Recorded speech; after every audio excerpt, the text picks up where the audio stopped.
सच बताऊं तो death note series में लाइट उतना मैच्योर नहीं था। मतलब जिस तरह का एटीट्यूड वो अपने स्टडीज को देता था ना, एक्चुअल सीरीज में हर छोटी कामयाबी पर उसका एटीट्यूड ही बदल जाता था।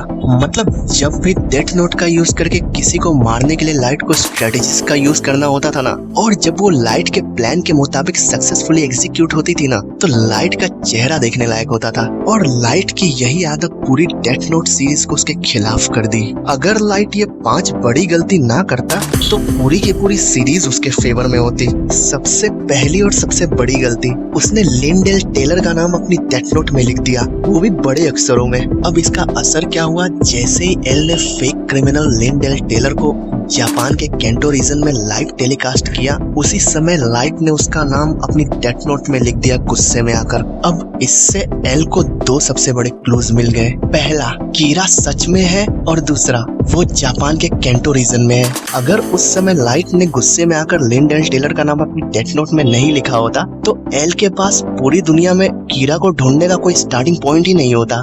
दूसरी, 12 के 12 FBI एजेंट को एक साथ निपटा देना। डेथ नोट का रे पेनवर आर्क। Farewell, Ray Penber. अब यहाँ क्या गलती हुई, जब लाइट को पता चला कि एक FBI एजेंट उसका पीछा कर रहा है तो लाइट डरने की बजाय अपना गॉड कॉम्प्लेक्स दिखाने लग गया और रे पेनवर का इस्तेमाल करके पूरे के पूरे 12 FBI एजेंट को लाइट ने हार्ट अटैक से मरवा दिया। अब लाइट ने जब तक रे को नहीं मारा था तब तक वो उन हजारों सस्पेक्ट में से एक था जिन पर FBI नजर रख रही थी, पर वो 12 एजेंट ऐसे थे जो केंटो रीजन के पुलिस ऑफिसर्स की फैमिली पर नजर रख रहे थे। अब उन सभी को मरवाते ही एल का शक सीधा हजारों से सिमटकर उन 12 फैमिलीज पर आ गया जिन पर 12 FBI एजेंट को नजर रखने के लिए चुना गया था। तीसरी सबसे बड़ी गलती, पुलिस डेटाबेस से सीक्रेट इंफॉर्मेशन लीक करना। लाइट ने अपने फादर के कंप्यूटर का यूज करके पुलिस की फाइलें चेक की थी ताकि वो उनकी इन्वेस्टिगेशन से एक कदम आगे रहे। अब इससे एल को तुरंत ये कंफर्म हो गया कि कीरा को उन केसेस की डिटेल्स भी पता है जो मीडिया में कभी आई ही नहीं। और यहाँ एल का शक एकदम पक्का हो गया कि कीरा का रिश्ता जापानीज पुलिस फोर्स के किसी परिवार या मेंबर से है। अब इस गलती ने एल को सीधा सुइचिरो यागामी तक पहुंचा दिया जो कि लाइट के फादर थे। चौथा, लाइट का कन्फेशन हर बड़ी जीत के बाद। Because I'm Kira.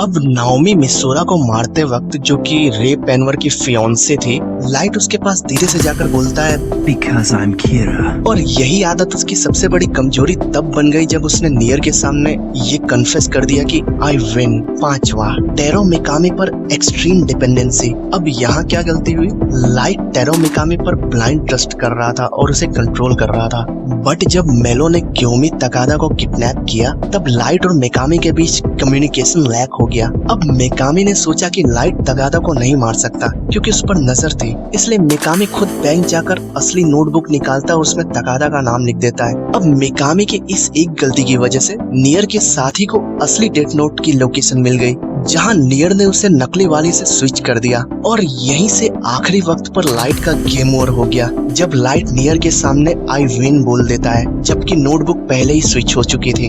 बाकी तुम मुझे बताओ तुम्हारे क्या थॉट्स है लाइट यागामी के बारे में। वैसे वीडियो अच्छी लगी हो तो लाइक कर देना।